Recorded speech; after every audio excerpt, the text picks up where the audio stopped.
Chevireddy Mohit Reddy Dubai పారిపోతుండగా పట్టుకున్నారు అన్నటువంటిది తెలుగుదేశం అనుకూల మీడియా ఫోకస్. ఏదైతే తను బెంగళూరు వెళ్ళి అక్కడి నుంచి వెళ్ళిపోవడానికి ప్రయత్నిస్తే పట్టుకున్నారు. కానీ చెవిరెడ్డి చూపించేటటువంటి లెక్క ఏంటంటే బెంగళూరుకి వెళ్ళి అక్కడ ఒక పెళ్ళికి వెళ్ళి మళ్ళీ రిటర్న్ వచ్చి మరుసటి రోజున షిరిడీకి 1800 మందిని తీసుకుని ఒక ట్రైన్లో వెళ్ళబోతున్నారు. అదిగో రిజర్వేషన్స్ అని. కాబట్టి ఏది నిజం అన్నటువంటిది ఎవరికి వాళ్ళకే లెక్క తెలియాలి. అది పక్కన పెడితే 41A నోటీస్ ఇచ్చి మోహిత్ రెడ్డిని వదిలిపెట్టారు పోలీసులు. వాస్తవంగా ఫ్లైట్కి వెళ్ళబోతుంటే ఎయిర్పోర్ట్లో లుకౌట్ నోటీస్ ఉండడం మూలంగా ఆపేసేసి ఇమ్మిగ్రేషన్ అధికారులు పోలీసులకు అప్పచెప్పారు. దాంతో పోలీసులు వెళ్ళి తీసుకొచ్చారు.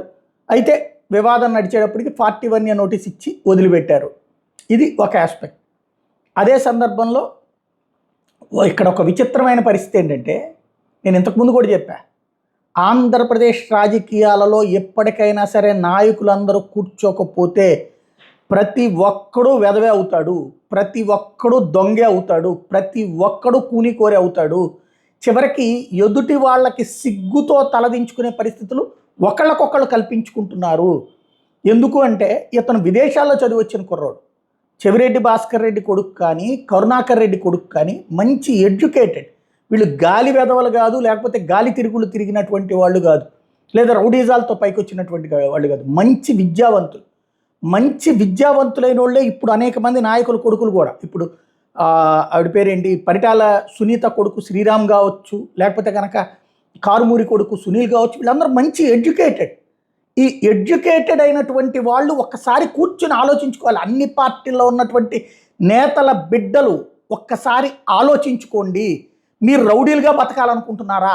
ఎవడో ఎదవలు, మాస్ ఎదవలు, వాడికి చదువురాని సన్నాసులు చేసేటటువంటి దరిద్రపు రాజకీయాల కారణంగా మీరందరూ ఒకళ్ళనొక్కళ్ళు, మీరు ఇవాళ వాళ్ళని చేస్తే వాళ్ళు రేపు మిమ్మల్ని చేసుకుంటారు. ఫైనల్గా జరుగుతున్నది, ఒకప్పుడు విద్యావంతులు రాజకీయాల్లోకి రావాలంటే ఇప్పుడు విద్యావంతులు రాజకీయాల్లోకి వస్తే రౌడీలు అవుతారు, వెధవలు అవుతారు, పనికిమాలినోళ్ళు అవుతారు, సోషల్ మీడియా ద్వారా కానీ దీని ద్వారా కానీ అన్నటువంటి విషయం కనబడుతుంది. ఇప్పటికైనా చెవిరెడ్డి ఉదంతం తర్వాతనన్నా అన్ని పార్టీల్లో ఉన్నటువంటి నాయకుల బిడ్డలు ఒకసారి కూర్చుని ఆలోచించుకోండి. నాయకులు కూడా ఆలోచించుకోండి. మీ బిడ్డలు రాజకీయాలు ఇట్లాగే సాగాలనుకుంటున్నారా? ఒకళ్ళనొక్కళ్ళు ప్రతీకారాలు చేసుకోవాలనుకుంటున్నారా? ఇలా రెచ్చగొట్టేటటువంటి వాడు రౌడీ, ఇట్లా రెచ్చగొట్టేటటువంటి వాడు అరాచక శక్తి, ఇట్లా రెచ్చగొట్టేటటువంటి వాడు చదువు సంధ్య లేని సన్నాసులు. ఆ సన్నాసులు మాటలేని వాళ్ళ కోసం మీ బిడ్డల బ్రతుకులు రేపు పొద్దున జైళ్లలో బ్రతికే పరిస్థితి తెచ్చుకుంటారా?